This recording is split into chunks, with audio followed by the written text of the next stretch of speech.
Hello दोस्तों, नमस्कार। Welcome back to our channel analyst postmortem, जहां हम करते हैं हर फाइनेंशियल एस्पेक्ट की बारीकी से पोस्टमार्टम। तो दोस्तों, पिछले वीडियो में हमने बात करी थी कि कौन सा वो पैरामीटर है जिसको ज़रूर देखना चाहिए अगर आप डिविडेंड स्टॉक में इन्वेस्ट कर रहे हैं।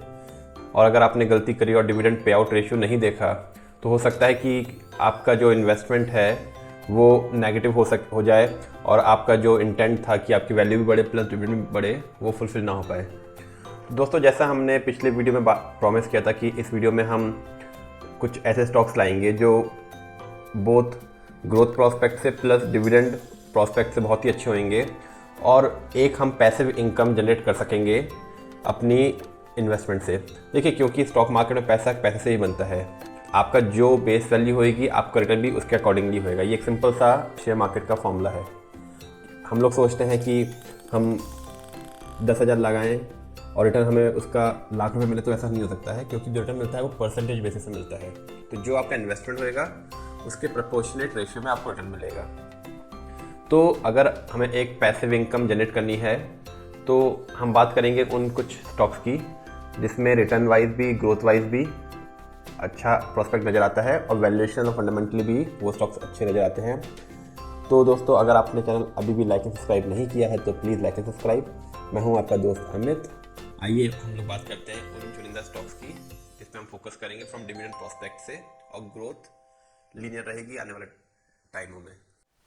तो दोस्तों, आपके सामने 8 स्टॉक्स हैं जो हमने निकाले हैं, जो कि वैल्यूएशन वाइज, टेक्निकली, फंडामेंटली और रिटर्न प्रोस्पेक्ट से both dividend as well as growth prospect से वाइबल लगते हैं, ऑप्टिमल लगते हैं।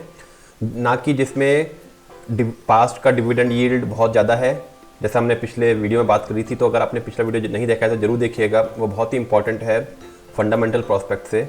जिसमें हमने बात करी थी 2 स्टॉक्स की, वेदांता और हिंदुस्तान जिंक, जिसमें ऑलमोस्ट डिविडेंड यील्ड थी 20 से 25% थी, लेकिन वो हमारे हिसाब से वाइबल नहीं है। और क्योंकि उनका डिविडेंड पे आउट रेशियो बहुत ज़्यादा था तो वो फिजिबल नहीं लगते हैं technically as well as fundamentally for return prospect. तो और जो ये 8 शेयर्स हैं हम इनमें बात करेंगे 1 बाय 1 और देखेंगे क्यों हमें ऐसा लगता है कि ये शेयर्स आपको, अगर अपनी एक पैसिव पोर्टफोलियो बनाना है जिसमें आपको डिविडेंड से रिटर्न चाहिए, तो ये स्टॉक्स क्यों फ़ायदेमंद हैं।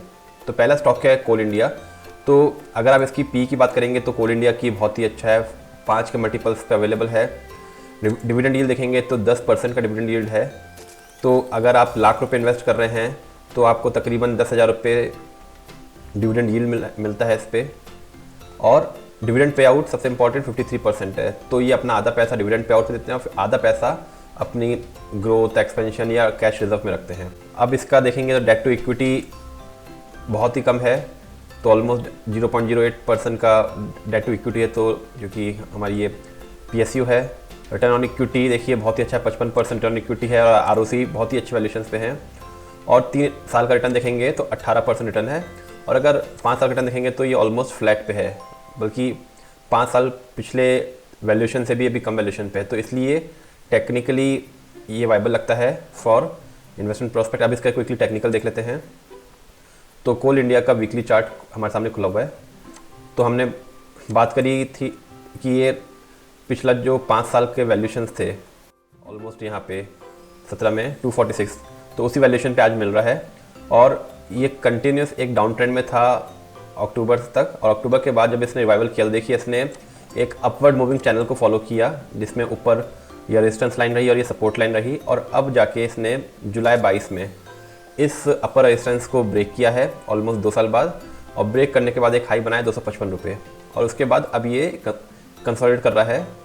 और अभी फ़िलहाल ये देखिए उसी ट्रेंड लाइन जो पहले इसका रेजिस्टेंस था उसके सपोर्ट पे अवेलेबल है। तो ये बहुत ही अच्छे अट्रैक्टिव वैल्यूशन हैं इस समय, जिसमें आप इसमें इन्वेस्ट कर सकते हैं और बहुत ही सेफ बेट रहेगा फॉर पैसिव इनकम।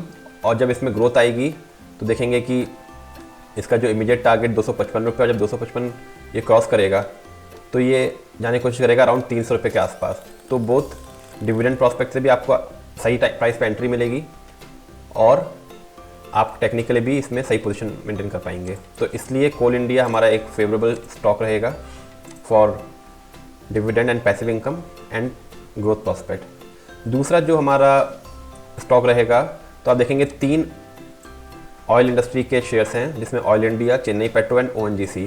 तो ऑयल एंड गैस के सेक्टर के हैं, क्योंकि इस मार्केट को ग्लोबल सपोर्ट मिल रहा है। क्रूड ऑयल के प्राइस बीच में बढ़ गए थे, अभी वो डिक्रीज़ हुए हैं, तो इन प्राइस में आपने आज देखा होगा कि एकदम से सारे पेट्रोल स्टॉक्स में तेज़ मूवमेंट आया। तो उस प्रॉस्पेक्ट से ये काफ़ी वाइबल लगते हैं। तो अगर तीनों का ही वैल्यूएशन देखें तो ऑलमोस्ट 3 या 4 या 5 के मल्टीपल बहुत ही अट्रैक्टिव वैल्यूएशंस पे हैं। इनका अगर आरओसी देखेंगे तो देखिए आरओसी सबका बहुत अच्छा।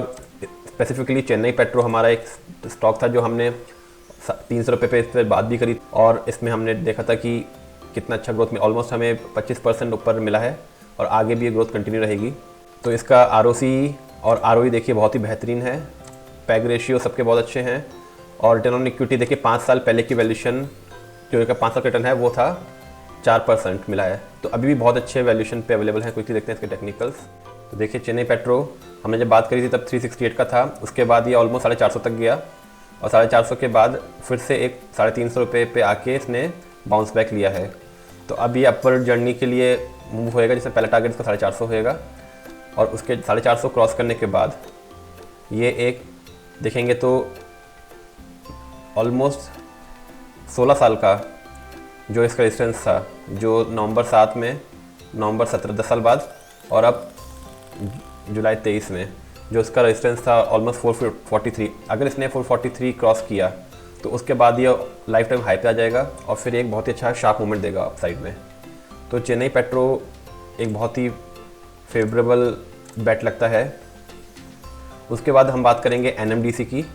तो एनएमडीसी देखिए हमने एनएमडीसी की भी पिछले वीडियोस में बात करी थी, और वहाँ से जब ये था हमने डिस्कस किया था तब ये था 109 रुपये पे, और आज ये 122 रुपये पे मिल रहा है।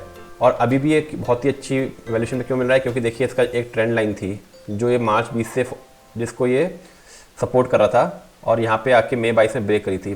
फिर से इसने इसको क्रॉस करके ब्रेक किया, और अब फिर से उसी ट्रेंड लाइन 120 रुपये के पास है। तो अब इसका जो अगला टारगेट है वो 130 रुपये का है, और 130 के बाद ये अगर आप लॉन्ग टर्म इसमें इन्वेस्ट रहते हैं तो 146 148 का टारगेट तक जाएगा ये।